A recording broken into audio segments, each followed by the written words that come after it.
अस्सलाम वालेकुम, मैं हूं शाहजेब खानज़ादा। शायद इमरान खान ने, शायद तहरीक इंसाफ ने इस बात की तवक्को नहीं की थी कि जब उनका मामला आएगा, जब हनीफ अब्बासी की दरख्वास्त पर, नून लीग की दरख्वास्त पर इमरान खान की मनी ट्रेल का केस सुना जाएगा तो इतने सारे सवालात पैदा हो जाएंगे जो हो गए हैं और अदालत ने पूछ लिए हैं। इमरान खान मनी ट्रेल सामने ले आए, लंदन फ्लैट कैसे ख़रीदा, फिर कैसे फ़रोख्त किया, बनीगाला की ज़मीन कैसे ख़रीदी, लंदन से पैसे पाकिस्तान कैसे आया, जमायमा खान को अदायगी कैसे हुई।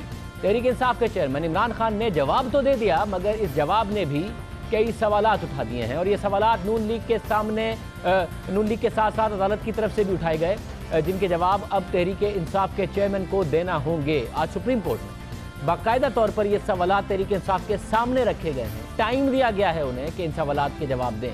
आज सुप्रीम कोर्ट में इमरान खान नाअहली केस की समाअत के दौरान चीफ जस्टिस मियां साकिब निसार ने इमरान खान के वकील नईम बुखारी से पूछा कि नियाजी सर्विसेज लिमिटेड के गोशवारों में जाहिर किया गया ना इनकम टैक्स रिटर्न्स में नियाजी सर्विसेज को, और कानून के मुताबिक ये मालूमात जाहिर करना ज़रूरी थी।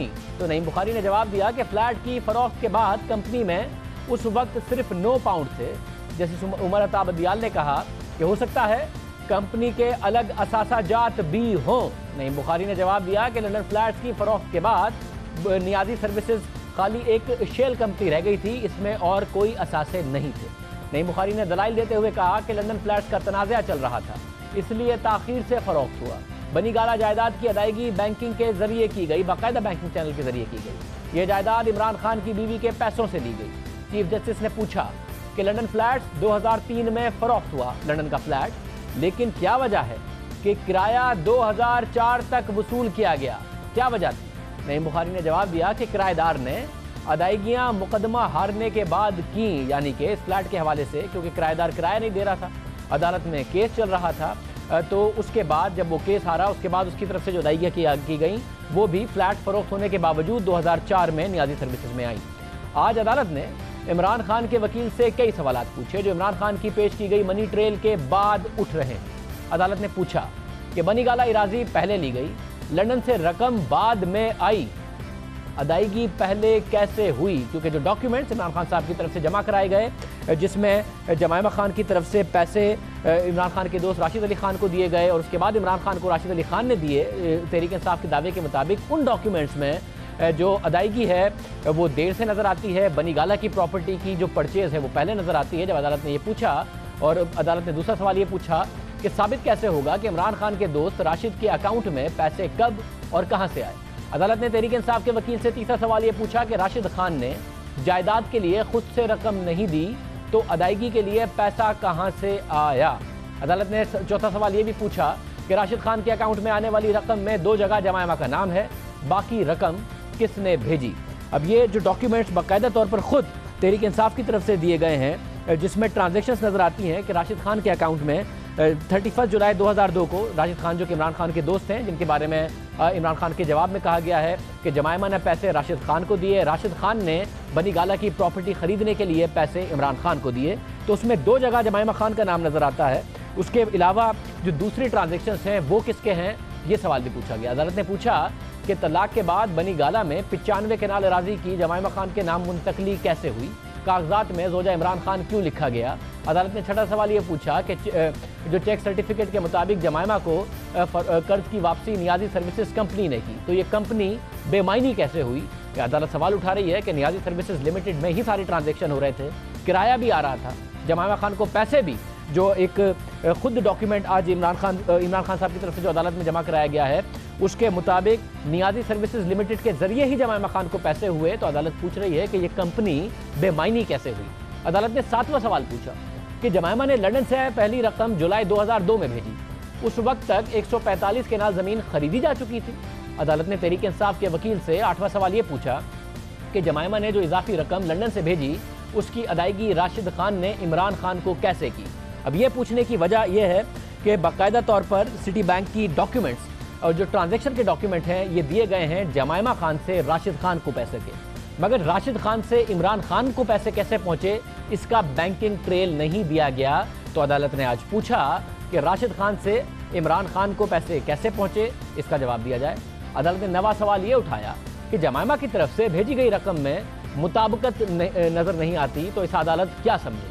अदालत ने पूछा कि ऑफशोर कंपनी कैसे और क्यों बनाई जाती है। अदालत ने 11वां सवाल पूछा कि 9 पाउंड मालियत की कंपनी 1,17,000 पाउंड मालियत का असासा कैसे रखती है। अदालत ने यह भी पूछा कि क्या पाकिस्तानी कवानीन के मुताबिक नियाजी सर्विसेज जाहिर करना जरूरी थी, क्योंकि जब नियाजी सर्विसेज मौजूद थी 2004 तक उसमें किराया भी आया, 2003 में जमायमा खान को उससे पैसे भी गए, तो क्या वजह थी कि 97 में इमरान खान साहब ने पहला इलेक्शन लड़ा, नियाजी सर्विसेज को डिक्लेयर नहीं किया, 2002 में दूसरा इलेक्शन लड़ा, नियाजी सर्विसेज को डिक्लेयर नहीं किया, 2000 में एमनेस्टी स्कीम ली, नियाजी सर्विसेज को डिक्लेयर नहीं किया, सवाल उठा। अदालत ने पूछा कि 2002 में बैरून मुल्क असासे जाहिर करना जरूरी था या नहीं, अगर था तो कागजात नामजदगी में गैर मुल्की असासे क्यों जाहिर नहीं किए। अदालत ने आखिरी सवाल यह पूछा कि लंदन फ्लैट्स अप्रैल 2003 में फरोख्त हुआ, उसका किराया 2004 तक कैसे वसूल किया गया। इन सवालात के बाद चीफ जस्टिस मियां साकिब निसार ने कहा कि नारी साहिब, यकीन है कि आप हमारे सवालात समझ गए होंगे, मंगल तक तफसीली जवाब दें। जवाब में तहरीक इंसाफ के वकील नईम बुखारी ने कहा कि तमाम सवालों के जवाब देंगे और अदालत को मुतमईन करेंगे। अदालत ने इलेक्शन कमीशन से पीटीआई फंडिंग से मुतालिक ज़ेर इल्तवा मुकदमात की तफसील और इस्लामाबाद हाई कोर्ट का हुक्म भी तलब कर लिया और अदालती कार्रवाई के आखिर में चीफ जस्टिस मियां साकिब निसार ने रिमार्क्स दिए कि हमारे निज़ाम में सच्चाई की बहुत अहमियत है।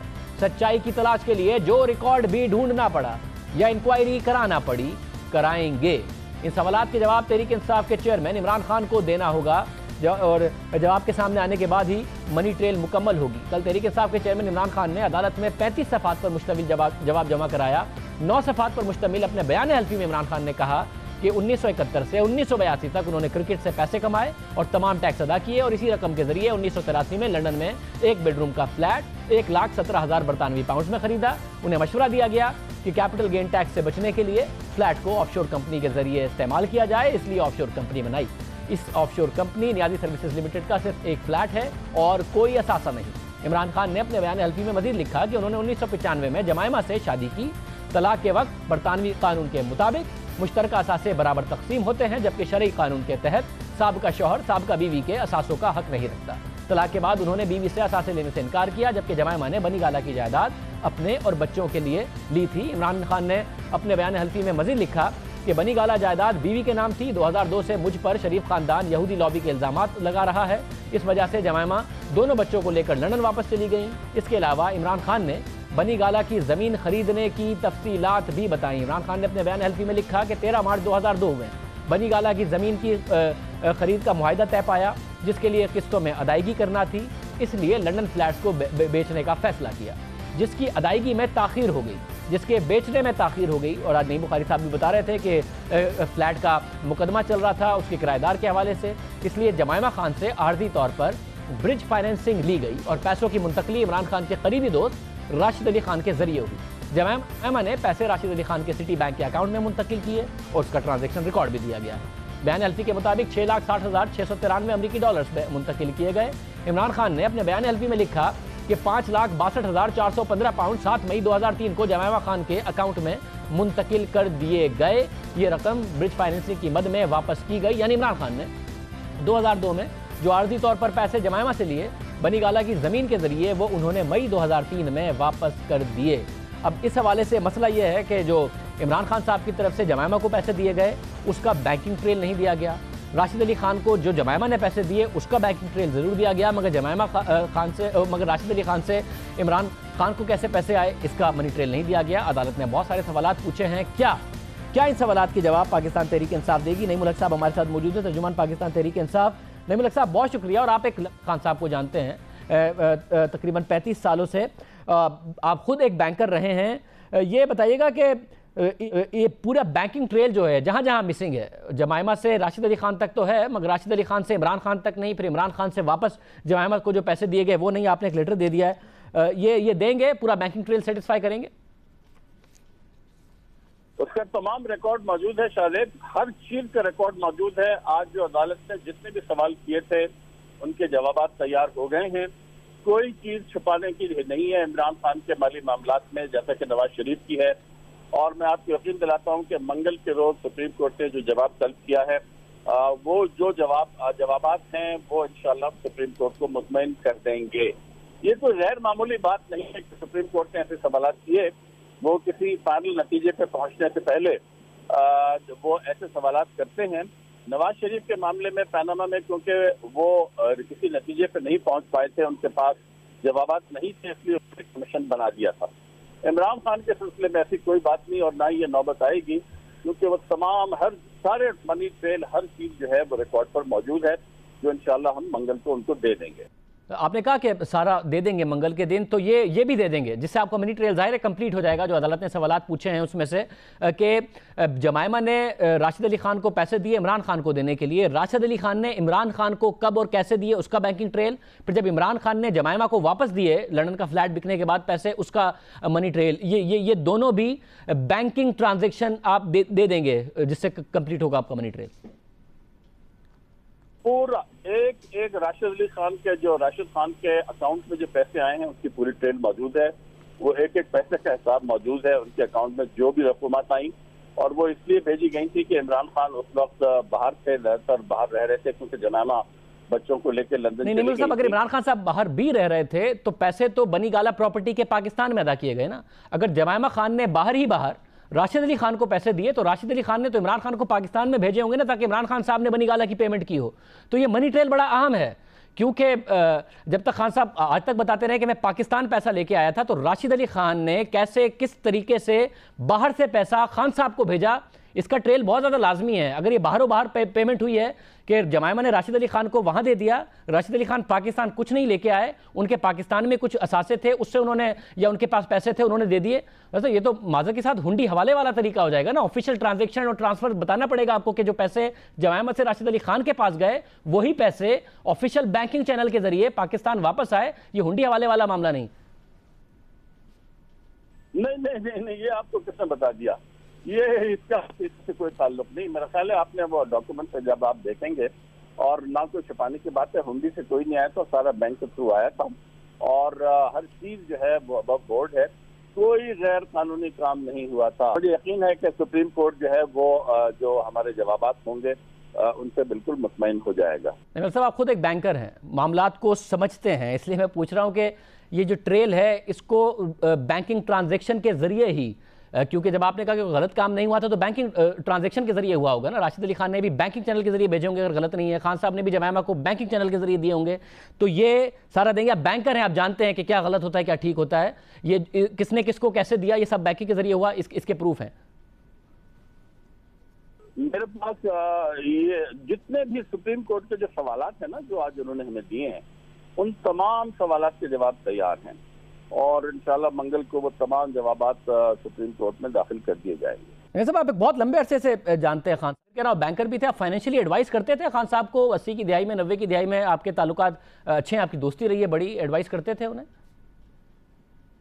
82-83 में मैं इमरान खान साहब का बैंक मैनेजर था, और नियाजी सर्विसेज लिमिटेड मेरे सामने बनी थी, और वो उस वक्त क्रिकेट खेलते थे, उनकी सर्विस काउंटी क्रिकेट क्लब से उनकी कमाई थी, और मैचेस वगैरह से वो अपने अकाउंट में जमा कराते थे, टैक्स भी देते थे उस जमाने में, और रेजिडेंट भी थे, वहीं पर कमा रहे थे, वहीं पे खेल रहे थे, वहीं काम कर रहे थे। और सर, जब इतने करीबी ताल्लुकात थे, आपने कहा नहीं 97 में वो इलेक्शन लड़ रहे थे कि भाई नियाजी सर्विसेज लिमिटेड है, आप जानते थे नियाजी सर्विसेज के बारे में, इसे डिक्लेयर कर दें। 2002 में लड़ रहे थे, तब नहीं कहा डिक्लेयर कर दें, उसमें ट्रांजेक्शन हो रही थी, उसमें किराया आ रहा था, बाद में भी 2003-04 में जमायमा को उसी से पैसे गए हैं, तो आपने कहा नहीं कि भाई ये डिक्लेयर तो कर दें? नहीं, 97 में तो खैर मैंने तो बैंकिंग छोड़ ही दी थी, मैंने तो बहुत पहले छोड़ दी थी, उससे पहले बैंकिंग 97 में मैं उनके साथ ही था, 97 के उसमें। और इमरान खान साहब जब हमने पार्टी बनाई अप्रैल में, उसके फौरन उसके बाद 2 महीने के लिए इमरान खान को इंग्लिस्तान जाना पड़ गया। वो बोतम का आपको याद होगा बड़ा मुकदमा चल रहा था, मुझे नहीं पता कि उस वक्त किसने पेपर फाइल वगैरह किए थे, मगर मेरा ख्याल है इमरान खान ने जिंदगी में कभी अपने मामलात के बारे में गलत बयानी नहीं की।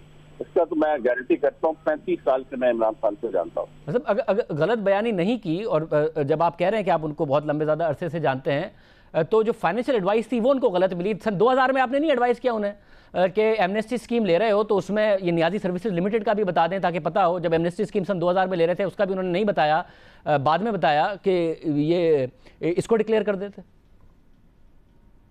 नहीं, आप लोग, मेरी समझ में नहीं आता। देखें, मैं 18 साल बाहर रह चुका हूँ।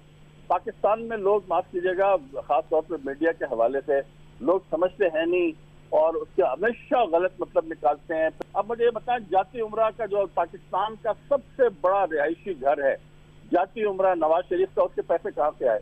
बड़े मियाँ साहब मरहूम, इनके वालिद जब दुबई गए पहली फैक्ट्री खोली, उसके पैसे कहाँ से आए?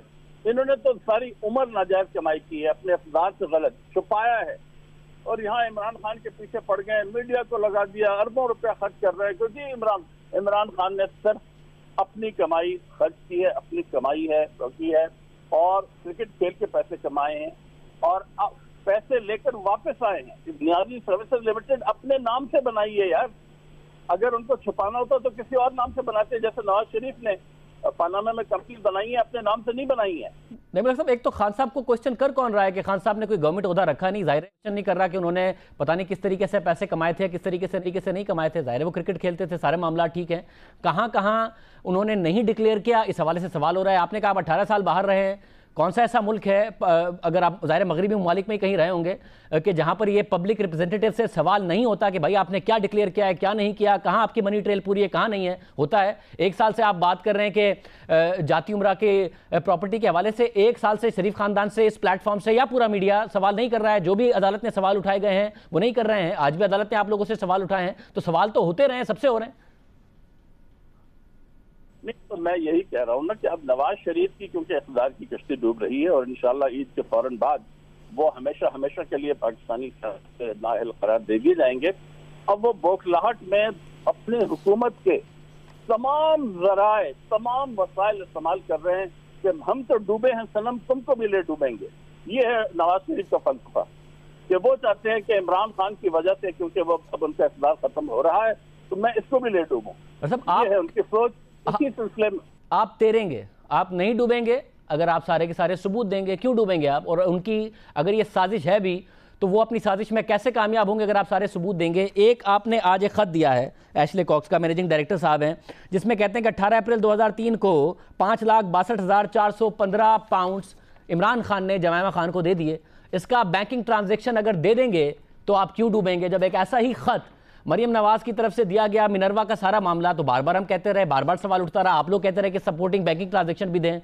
तो अगर आप भी सिर्फ एक खत देंगे और बैंकिंग ट्रांजेक्शन नहीं देंगे, तो आपसे सवाल तो होगा ना, ये तैरने और डूबने वाली बात क्या है? तैरेंगे आप, नहीं डूबेंगे किसी के साथ। मुझे तो हैरत है शाहजेब कि आप इस किस्म के सवाल कर रहे हैं। अरे यार, उनकी बीवी थी जमायमा खान, इमरान खान की वाइफ थी, बीवी थी, अब भी अच्छे ताल्लुकात हैं, बच्चे जमाना के पास है। मियाँ बीवी के ताल्लुकात में अब मेरे तफसीलात इस वक्त मेरे सामने नहीं है, मगर आपको ऐसे सवाल करने ही नहीं चाहिए कि भाई ये हो गया और किसी का नाजायज, किसी की दौलत लुटी, कोई चोरी की, कोई डाका डाला। जो नवाज शरीफ ने अपनी सारी उम्र चोरी की, सारी उम्र डाका डाला, लूट के लगे इस मुल्क को नवाज शरीफ और उनके हमदवा।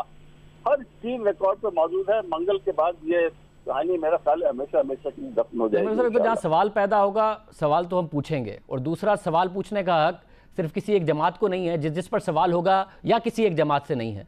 तो हम इस प्लेटफॉर्म से जहाँ जहाँ सवाल उठता है पूछते हैं, और वैसे भी ये सवालात हमारे नहीं हैं, ये तो सारे सुप्रीम कोर्ट के सवाल हैं, जिनको आप कह रहे हैं जवाब देंगे, हम पूछ रहे हैं तो आप कह रहे हैं कैसे सवाल कर रहे हैं। तो सुप्रीम कोर्ट को मुतमईन कर देंगे आप पे? नहीं, सुप्रीम कोर्ट के तो मैं आपको कह रहा हूं ना, अब तो आप सवाल कर रहे हैं ना। सुप्रीम कोर्ट के तमाम सवाल के जवाब तैयार हैं, और इंशाल्लाह मंगल को वहां सबमिट कर भी जाएंगे। सुप्रीम कोर्ट फैसला करे। हमें पूरा यकीन है कि हमने कोई बात ना छुपाई है, ना छुपाने की कोई ऐसी बात है। बहुत शुक्रिया। नईम मलिक साहब हमारे साथ मौजूद थे, कह रहे थे सुप्रीम कोर्ट को पर मुतमईन किया जाएगा। बहुत सारे जो ट्रांजेक्शन के मामला हैं, सवाल किए गए हैं। 7 मई 2003 को इमरान खान ने जमायमा खान को पैसे वापस कर दिए। अब एक मसला ये आ रहा है कि खान साहब कहते हैं अपने बाकायदा तौर पर लेटर में कि 7 मई को, और इस लेटर में तारीख दी हुई है कि 18 अप्रैल 2003 को उनकी तरफ से 5,62,415 पाउंड वापस कर दिए गए। मगर उसके बावजूद जमायमा खान की तरफ से जो सिटी बैंक का इन्होंने दिया है 29 जुलाई 2003 को, यानी कि खान साहब ने जमायमा को पैसे वापस कर दिए अपना लंदन का फ्लैट बेच के। उसके बावजूद उसके 3 माह बाद इसमें आ रहा है कि 29 जुलाई 2003 को जमायमा खान की तरफ से राशिद अली खान को फिर भी पैसे ट्रांसफ़र किए गए। ज़ाहिर है कोई और वजह भी इसकी हो सकती है, कोई और बैंकिंग ट्रांजैक्शन भी हो सकती है, कोई और बिजनेस ट्रांजैक्शन भी हो सकती है। ये जवाब भी देना पड़ेगा कि जब खान साहब को देने के लिए जमायमा ने पैसे दिए राशिद को, राशिद खान साहब ने दे दिए खान साहब को, फिर खान साहब ने अपना फ्लैट बेच के जो बनी गाला के लिए पैसे लिए थे वो भी सारे वापस कर दिए जमायमा को। उसके भी 3 माह बाद ये बैंकिंग ट्रांजैक्शन आ रही है कि जमायमा खान ने पैसे दिए राशिद अली खान को। बैंक स्टेटमेंट के मुताबिक 20 मई 2003 और 29 जुलाई 2003 को भी पैसे मुंतकिल किए गए। ये रकम क्यों मुंतकिल की गई? इन दोनों ट्रांजैक्शंस में तकरीबन $1,20,000 मुंतकिल किए गए। इसके अलावा बैंक स्टेटमेंट और इमरान खान के बयान हल्फी में बताई गई रकम में भी तजाद है। इसके अलावा जमायमा खान का एक ट्वीट भी है जो तजाद को जाहिर कर रहा है। जमायमा ने 5 दिसंबर 2011 को ट्वीट किया कि इमरान खान ने उनसे कोई पैसे नहीं लिए, ना ही वो पाकिस्तान से पैसा ले रहे हैं। सवालात अहम हैं, जवाब तहरीक इंसाफ को देना है। और ये बात बिल्कुल दुरुस्त है कि इमरान खान साहब ने कभी कोई पब्लिक ओहदा नहीं रखा, उन्होंने कभी कोई पोजीशन नहीं रखी, मगर जो सवालात उनसे पैदा हो रहे हैं वो कुछ चीज़ें डिक्लेयर करने या डिक्लेयर ना करने के हवाले से पैदा हो रहे हैं। और किसी भी पब्लिक रिप्रेजेंटेटिव से दुनिया के किसी भी मुल्क में पैदा होंगे और खान साहब से ये सवालात आज सुप्रीम कोर्ट ने पूछे हैं तो सुप्रीम कोर्ट के सवालात के खान साहब को जवाब देने होंगे, क्योंकि इमरान खान बार बार ये कह चुके हैं कि वो बनी गाला की ज़मीन की खरीदारी और लंदन के फ्लैट की फरोख्त के तमाम दस्तावेजात पेश करेंगे, उठने वाले तमाम सवालात के जवाब देंगे। अब उन्हें बैंकिंग ट्रांजैक्शन के साथ पूरी मनी ट्रेल साबित करनी चाहिए। तो हम ब्रेक शामिल करते हैं तो बड़ी खबर पर बात करें।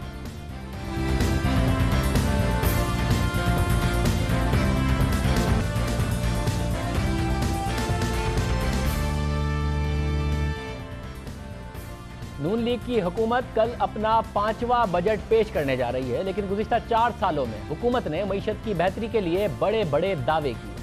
खसारे का शिकार इदारों को प्राइवेटाइज करने की बातें की। नवाज शरीफ साहब तो अवाम से ये कहकर मैंडेट मांग रहे थे कि हमें कोई डिवाइडेड मैंडेट ना दीजिएगा, एब्सोल्यूट मेजॉरिटी दीजिएगा ताकि हम वो काम कर सके जो हम करना चाहते हैं। इदारों के सरबराहान मेरिट पर लगाने की बातें की, मगर अमली तौर पर हुकूमत अपने कई वादे पूरे नहीं कर सकी। नून लीग की हुकूमत को जिन बुनियादी सेक्टर्स में नाकामी का सामना रहा, इनमें निजकारी का हदफ, इदारों की कारकर्दगी में बेहतरी, पेशा वराना मैनेजमेंट का इंतखाब, बरामदात में इजाफा, गर्दिशी कर्जों में कमी, करंट अकाउंट खसारे में कमी, महसूलात का हदफ हसूल और मुआशी तरक्की में बेहतरी, टैक्स स्कीमों में नाकामी। बहुत सारे ऐसे दावे थे जो कि खान साहब करते रहे। तमाम सूरत हाल में वज़ीर आज़म नवाज शरीफ के मुआशी इस्तेहकाम के इरादों, वादों और दावों की नाकामी की तरफ इस वक्त इशारे नज़र आ रहे हैं। जिस एक्सपीरियंस की वो बात करते थे कि हमारे पास तजर्बाकार टीम है, हमारे पास तजर्बा है, वो सारा आपको नज़र भी आएगा, वो नज़र नहीं आया। वादे क्या करते थे ज़रा देखिए, उसके बाद हम आपको बताएंगे कहाँ कहाँ हुकूमत नाकाम नजर आती है।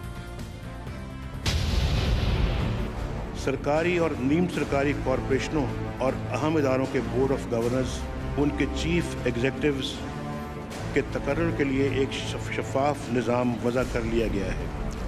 तमाम तकर्रियाँ सिर्फ सलाहियत और मेरिट की बुनियाद पर होंगी। पाकिस्तान का हाल है, इसमें करप्शन का बहुत भारी अमल दखल है। करप्शन ने भी हमारी सूरत हाल को तबाह बर्बाद करके रख दिया है। गुज़श्ता 14 बरसों के दौरान शदीद बदइंतज़ामी, हर शोबा में फैली करप्शन, नाअहली, उकरवा परवरी और नाकिस फैसलों ने मुल्क की बुनियादें हिला कर रख दी हैं। PIA हो या पाकिस्तान रेलवे, ये वो इदारे हैं जिन पर कभी हमें नाज हुआ करता था। आज मुल्क को सालाना तकरीबन 500 अरब रुपए का नुकसान पहुंचा रहे हैं। PIA, पाकिस्तान स्टील मिल्स और रेलवे जैसे इदारों की मिसालें आपके सामने हैं, और यही वो इदारे हैं जिस पे 500 अरब के लगभग हम हर साल जो है वो ज़ाया कर रहे हैं पैसा। ये दावे क्या करते थे वज़ीर आज़म नवाज शरीफ ने हल्फ उठाने के बाद कहा इदारों के सरबराह लगाएंगे, मेरिट पर लगाएंगे, प्रोफेशनल्स को लेकर आएंगे, नुकसान में चल रहे इदारों की निजकारी करेंगे, जिन्हें निजकारी नहीं करेंगे उन्हें बेहतर करेंगे। लेकिन अब उनकी हुकूमत का सिर्फ 1 साल रह गया है और कई कौमी इदारे ऐसे हैं जिनके मुस्तकिल सरबराही नहीं है। प्रोफेशनल मैनेजमेंट एक जगह, अब सरबराही नहीं नजर आते। निजकारी कमीशन के चेयरमैन खुद मोहम्मद जुबैर को जनवरी में गवर्नर सिंध बना दिया, मगर अब निजकारी कमीशन का ही सरबराह नहीं लगाया गया। PIA और स्टील मिल समेत हुकूमत किसी इदारे की प्राइवेटाइजेशन के मंसूबे को अमली जामा नहीं पहना सकी। गवर्नर बनने से पहले मोहम्मद जुबैर आखिर तक कहते रहे स्टील मिल का लीज प्लान फाइनल हो गया है, PIA का प्लान फाइनल हो गया है। हुआ क्या नहीं पता, 4 सालों में नहीं पता। और अब सूरत हाल ये है कि इन इदारों पर वाजिब अदा कर्जे हर गुजरते दिन के साथ बढ़ रहे हैं। जब 2013 में नून लीग आई तो PIA, स्टील मिल्स और वापडा समेत दीगर कौमी कॉरपोरेशन पर मजमूई तौर पर 312 अरब रुपए के कर्जे वाजिब अदा थे, जो मार्च 2017 तक तकरीबन 4 सालों में 300% इजाफे के बाद 964 अरब रुपए तक जा पहुंचे हैं। पाकिस्तान स्टील मिल्स का खसारा 200 अरब रुपए है, जबकि उस पर 205 अरब रुपए के वाजिबात हैं।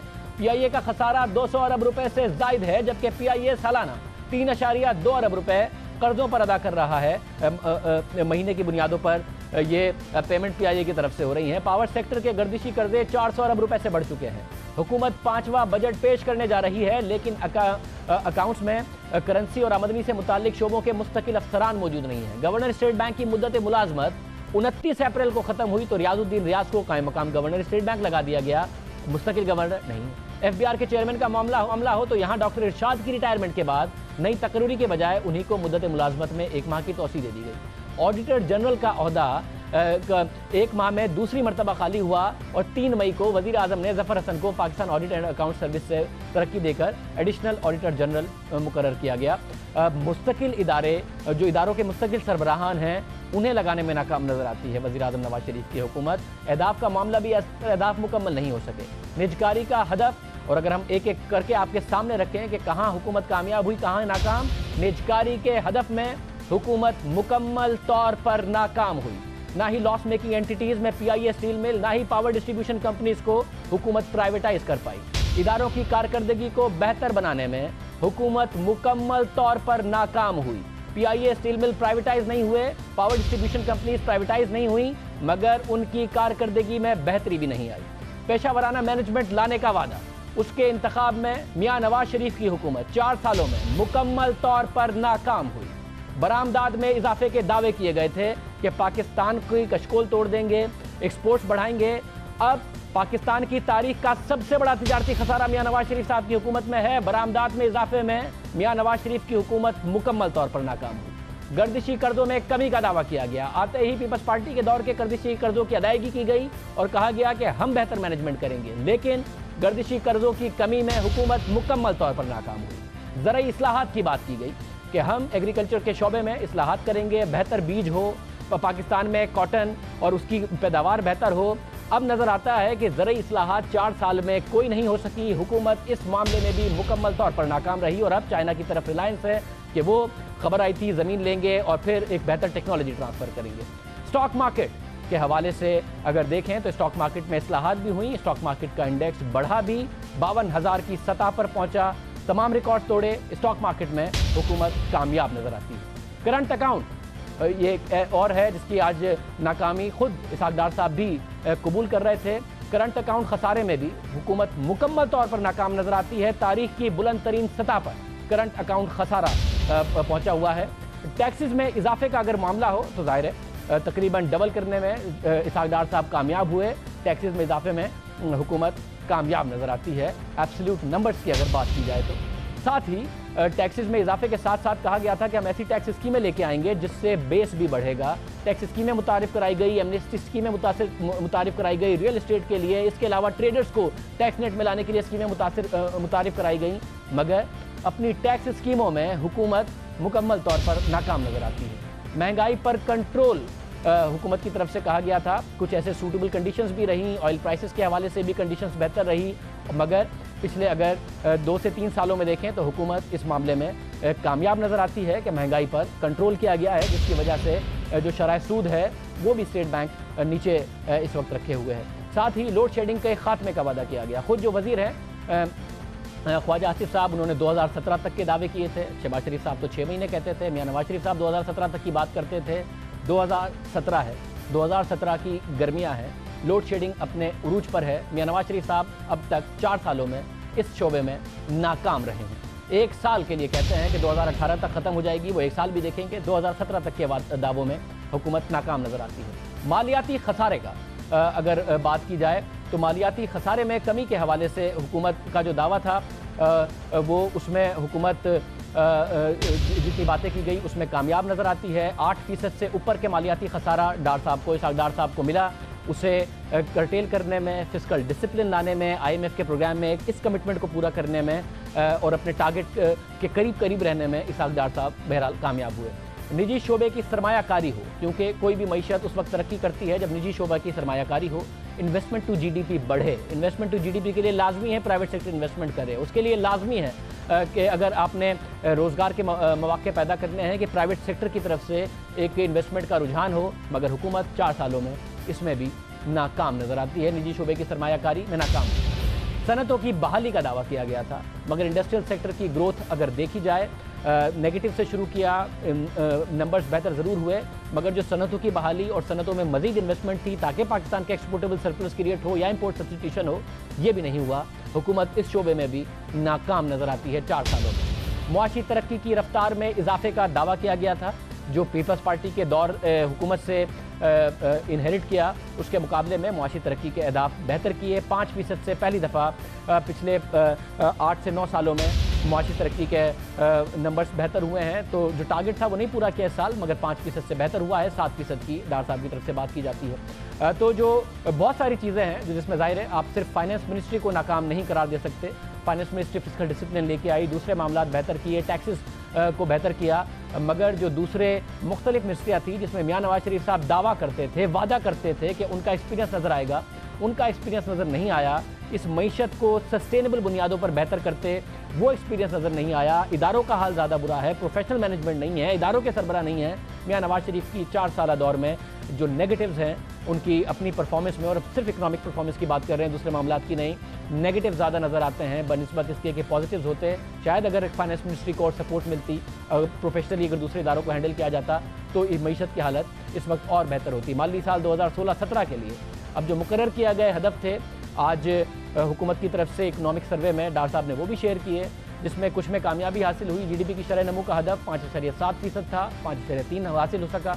एग्रीकल्चर में जो हदफ था उसके करीब करीब रहे, मगर अहम बात यह है, और जो हम पहले भी मामला उठा चुके हैं, कि जो कपास है उसकी पैदावार में इजाफा नहीं हुआ, गन्ने की पैदावार में बहुत ज़्यादा इजाफा हुआ, जिसने एग्रीकल्चर के नंबर को सपोर्ट किया। इंडस्ट्री में देखें तो जो टेक्सटाइल है उसकी या दूसरी इंडस्ट्री की प्रोडक्शन में इतना इजाफा नहीं हुआ।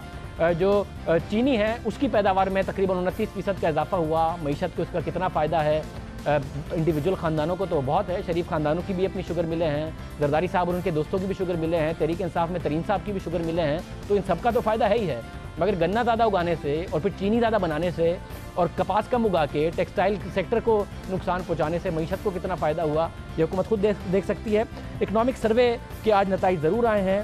साकिब शरानी साहब माहिर मईशत हमारे साथ मौजूद हैं, उनसे इस हवाले से बात करते हैं। शरानी साहब, बहुत शुक्रिया कि आप हमारे साथ मौजूद हैं। डार साहब दावे में स्टेबलाइजेशन लेकर आए, कहीं ना कहीं आए भी, डेफिसिट्स को कर्टेल करने में भी कामयाब हुए। अगर हम ग्रोथ के नंबर्स देखें, 5% को सरपास किया है। इंडस्ट्रियल सेक्टर की लगता है कि जो तेज़ी से पिछले साल ग्रोथ थी 5.8% तक पहुंचा, इस साल इतना ज़्यादा इजाफा नहीं हुआ। ज़राअत में आपको लगता है कि अभी भी मईशत हसास है, वल्नरेबल है, या बेहतर एक साउंड ग्राउंड्स पर खड़ी है? नहीं, अभी भी बिल्कुल वनरेबल हालत है, फ्रेजाइल हालत है। ख़ास तौर पे जो बैकबोन है इकॉनमी की, देखिए इस मरतबा जो 5.3% पे गवर्नमेंट कह रही है कि हम शरह नमू जो है वो पहुंच जाएगा या पहुंच गया है, वो ज़्यादातर ज़राअत की वजह से हुए। और सर्विसेज में कुछ ऐसे सेक्टर्स हैं जैसे जिसका ताल्लुक हुकूमत के खसारे से है। हुकूमत ने ज़्यादा बोरोइंग की तो फाइनेंशियल सेक्टर ने ग्रोथ दिखाई, वो सर्विसेज में काउंट हुई। जो बैकबोन है इकॉनमी की, मैन्युफैक्चरिंग सेक्टर, एक्सपोर्ट सेक्टर, ये तो बिल्कुल तबाही की तरफ जा रहे हैं। अगर आप इनके हालात देखें इंडिविजुअली सेक्टर्स के, मासवाई 1-2 सेक्टर्स के जिसकी वजह से ग्रोथ रेट थोड़ा सा बेहतर नज़र आता है, मगर अगर आप इन्वेस्टमेंट रेट्स देखें, फॉर एग्जांपल जो प्राइवेट सेक्टर की इन्वेस्टमेंट की शरह है, अगर सब कुछ हालात इतने अच्छे होते तो प्राइवेट सेक्टर इन्वेस्ट कर रहा होता। मगर सिचुएशन ये है कि इस हुकूमत का 5वां साल शुरू हो रहा है और प्राइवेट सेक्टर की इन्वेस्टमेंट 10% ऑफ GDP से ही कम है अभी भी, CPEC के बावजूद। तो हालात सही या दुरुस्त सिम्त में नहीं है। मतलब क्या वजह है ये private sector invest? Interest rates में कमी है, सस्ता कर्जा मिल सकता है, हुकूमत कह रही है कि लोड शेडिंग हम ख़त्म कर देंगे CPEC के तहत। क्या वजह है? ज़ाहिर जब 7% का जो मैजिक नंबर है वो प्राइवेट सेक्टर की इन्वेस्टमेंट के बगैर और एम्प्लॉयमेंट जनरेशन उसके बगैर होगी नहीं। क्यों नहीं जंप इन कर रहा प्राइवेट सेक्टर, अगर हुकूमत दावे भी कर रही है कि स्टेबलाइजेशन है और बड़ा ब्राइट फ्यूचर है पाकिस्तान की मईशत का? इसलिए शाहजेब, क्योंकि इनके पास कोई सोचा समझा इकोनॉमिक ग्रोथ फ्रेमवर्क नहीं है। सीधी सी बात है इनकी। अगर आप पिछले साल की बजट की तकरीर उठा के देख लें, इन्होंने अपनी पहली जो 3 प्रायोरिटीज़ लिस्ट की, उन्होंने 8 लिस्ट की। पहली 3 प्रायोरिटीज़ सारी टैक्स रेवेन्यू से ताल्लुक़ रखती थी, फाइनेंशियल स्टेबलाइजेशन, कंसोलिडेशन से, फिस्कल डिसिप्लिन से ताल्लुक़ रखती थी। इनका बुनियादी महवर जो है वो टैक्स कलेक्शन ही रहा है और उन्हीं सेक्टर से जो हमारी इकॉनमी चलाते हैं, इंडस्ट्री, एक्सपोर्ट सेक्टर, तो अनफॉर्चुनेटली कोई सोची समझी जो मंसूबाबंदी हुकूमत के पास नहीं है, जिसकी वजह से हम नज़र आ रहा है कि अगर आप लेटेस्ट OICCI की बिजनेस कॉन्फिडेंस सर्वे भी देख लें तो अगले 6 महीने और अगले 1 साल का भी जो प्रोजेक्शन है प्राइवेट सेक्टर की, वो यही कह रहे हैं कि हम 17% कम करेंगे, अपनी बढ़ाने के बजाय कैपिटल इन्वेस्टमेंट और इन्वेस्टमेंट रेशियोज अपने कम करेंगे 17%। तो मेरा ख्याल है डॉक्टर साहब सुन नहीं रहे हैं, ये जो है, जो फीडबैक आ रहा है और जो बड़े वाज़ेह तरीके से आ रहा है, वो उन्होंने सुना नहीं है। मतलब मगर डॉक्टर साहब अब क्या ऐसा है कि सिर्फ फाइनेंस मिनिस्ट्री की सारी जिम्मेदारी थी, फिस्कल डिसिप्लिन था, वो लेके आए, उस फिस्कल डिसिप्लिन को अगर सपोर्ट मिल जाती, मियां नवाज शरीफ साहब अगर अपना तजर्बा दिखाते इन इदारों के बारे में जो बड़े बड़े दावे और वादे वो करके आए थे, या तो इनको प्राइवेटाइज करते, नहीं किए, एब्सोल्यूट मेजॉरिटी मांगी थी आवाम से, दे दी आवाम ने, मेजॉरिटी है उनके पास, फिर भी जो मुश्किल पॉलिटिकल फैसले थे नहीं किए उन्होंने, ना प्राइवेटाइज किए, ना इदारों के प्रोफेशनल सरबराह लगाए। अब सरबराह प्रोफेशनल तो छोड़ें, अक्सर के हैं ही नहीं। तो ये जो खसारे का मामला था, डिस्ट्रीब्यूशन कंपनीज में कुछ नहीं किया, अगर कुछ रुकावटें दूर कर लेते तो बेहतर नहीं होता, या कोई प्लान ही नहीं था आपके ख्याल में, सिर्फ दावे कर गए थे? मेरा ख्याल है डॉक्टर साहब का जो प्लान था वो ये था कि IMF के जो दिए हुए अहदाफ हैं उनको किसी तरीके से भी पूरा किया जाए, और वो किसी तरीके से बुनियादी तौर पे एक क्रिएटिव अकाउंटिंग का फ्रेमवर्क इन्होंने बनाया, इकोनॉमिक ग्रोथ का फ्रेमवर्क या प्रॉपर फिस्कल डिसिप्लिन का, टैक्स बेस्ड वाइडनिंग का फ्रेमवर्क नहीं था, ये क्रिएटिव अकाउंटिंग का फ्रेमवर्क था, जिसमें हमने ये अहदाफ काफ़ी हद तक पूरे किए।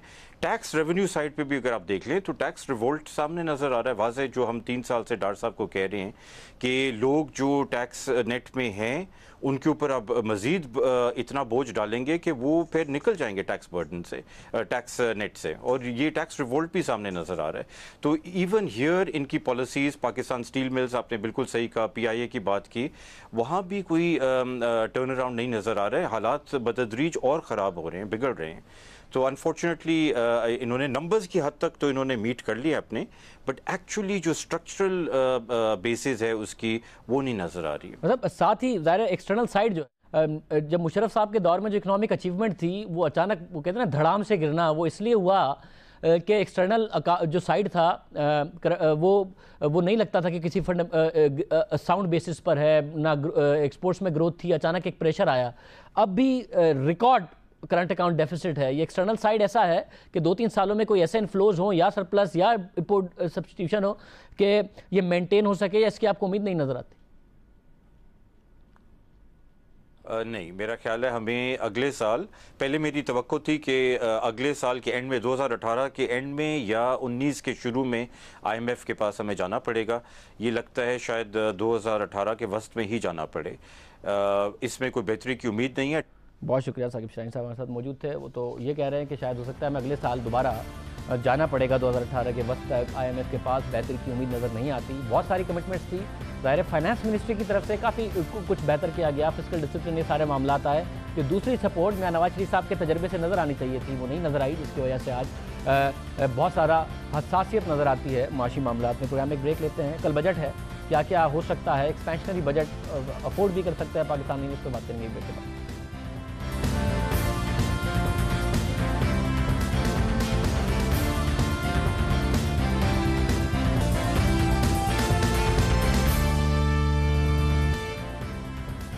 नून लीग की हुकूमत कल अपना 5वां वफाकी बजट पार्लियामेंट में पेश करेगी। नए माली साल के लिए बजट का हजम तकरीबन 4,800 अरब रुपए होगा।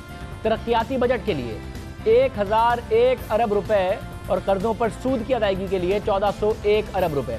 इतना बड़ा डेवलपमेंट बजट रखा जा रहा है। ज़ाहिर इलेक्शन ईयर है, तमाम सूबाई हुकूमतें और वफाकी हुकूमत एक बहुत बड़ा डेवलपमेंट बजट रखेंगी और तरक्याती बजट रखेंगी, और तरक्की अच्छी होती है, तरक्याती बजट अच्छा होता है, तरक्याती काम अच्छे होते हैं। मगर जब तक हुकूमत के पास अपने रिसोर्सेज ना हो, तब तक अगर तरक्याती बजट इतना बड़ा हो तो उसके मनफी असरात भी आ सकते हैं। इस हवाले से बात करते हैं मोहम्मद सुहेल साहब से। सुहेल साहब बहुत शुक्रिया। सुहेल साहब, ज़ाहिर है अच्छी चीज़ है, डेवलपमेंट हो पाकिस्तान में, ज़बरदस्त बात है, मगर आपको लगता है कि हुकूमत के पास इतने रिसोर्सेज हैं, ज़रूर रेवेन्यूज़ में इजाफा हुआ है मगर फिर भी खसारा है, तो एक इतना अग्रेसिव, इतना एक्सपेंशनरी बजट इनकी तरफ से अनाउंस किया गया है, इसको ये बेहतर होगा या स्टेट बैंक से बोरो करना पड़ेगा, पैसे होंगे नहीं, फिर वही एक एक्सपेंशनरी बजट की तरफ हम जा रहे हैं जिसके रिपरकशंस हो सकते हैं इकोनॉमी के लिए?